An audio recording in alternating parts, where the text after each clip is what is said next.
Hi everyone, and welcome to this new episode of a Geopolitical Report podcast.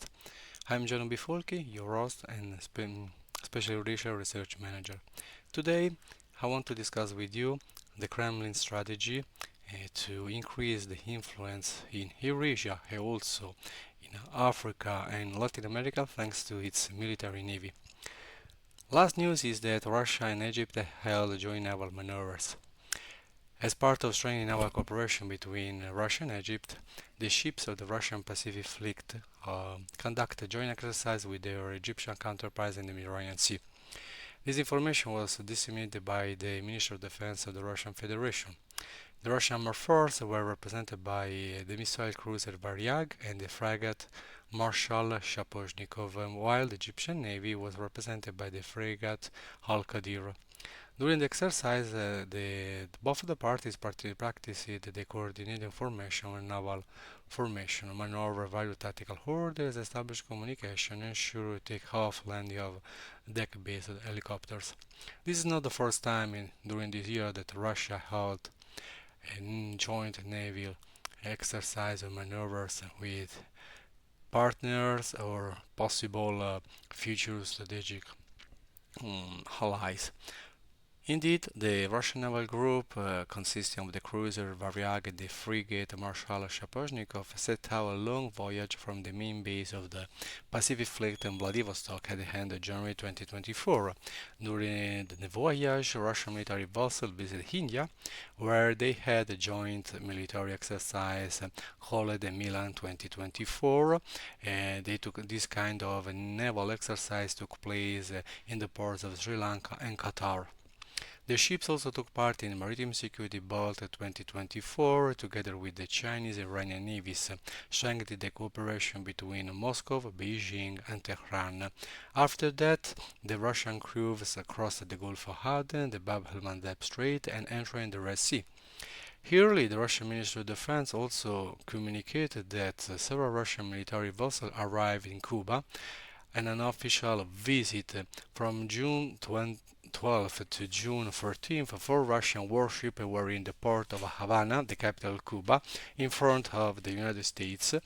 And this group of the Northern Fleet included the frigate Admiral Gorshkov, which is a modern missile ship equipped with high precision weapons, including hypersonic missiles, the nuclear submarine Kazan, which is a multi-purpose submarine equipped with powerful weapon systems, the supply tanker Akademik Pashin, and also the rescue boat Nikolai Chiker, which is a specialized vessel for providing assistance in case of emergency.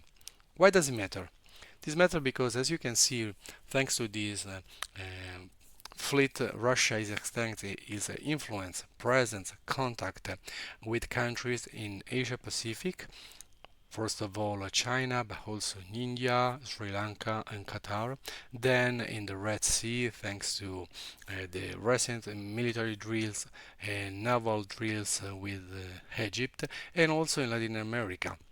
This is a strategy that Russia is promoting and pushing to extend also its readiness to take part in different operations and to counter the USA presence in Atlantic Ocean, in Pacific Ocean, and also thanks to the recent unofficial visit in Havana, in Cuba, in front of the coast of the United States. It is important to note that Russia, in this case, is using the military navy as an extension of its foreign policy and strategy, even though every time the Russian Navy held military drills and naval maneuvers with some different partners, this is also a clear message to the United States and to the West regarding the main targets and the main goals of the Russian Federation. Also, the foreign policy that Russia would like to promote and the goals that the Kremlin would like to achieve in the near and future. Thanks to this navy, Russia is exercising the presence, also is promoting the ideology of a multipolar world and also foreign policy.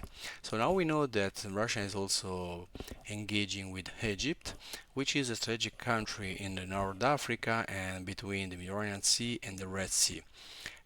Egypt is facing internal problem due to economy, but also Egypt is a strong leader in North Africa thanks to its military apparatus, and its extensions, the presence of the Red Sea, could allow Russia to be present also in the strategic sea, which is fundamental for international trade, and for logistic supply chains. In this case, the suggestion of SpecialEurasia is to continue monitoring the Russian military exercise and naval maneuver in a foreign environment with different foreign partners, and also assess how Russia is engaging with the countries where the Russian Navy is or had naval exercises, how Russia is engaged with this country in foreign policy. Thanks for your attention. See you to the next episode of Geopolitical Report podcast. Bye bye.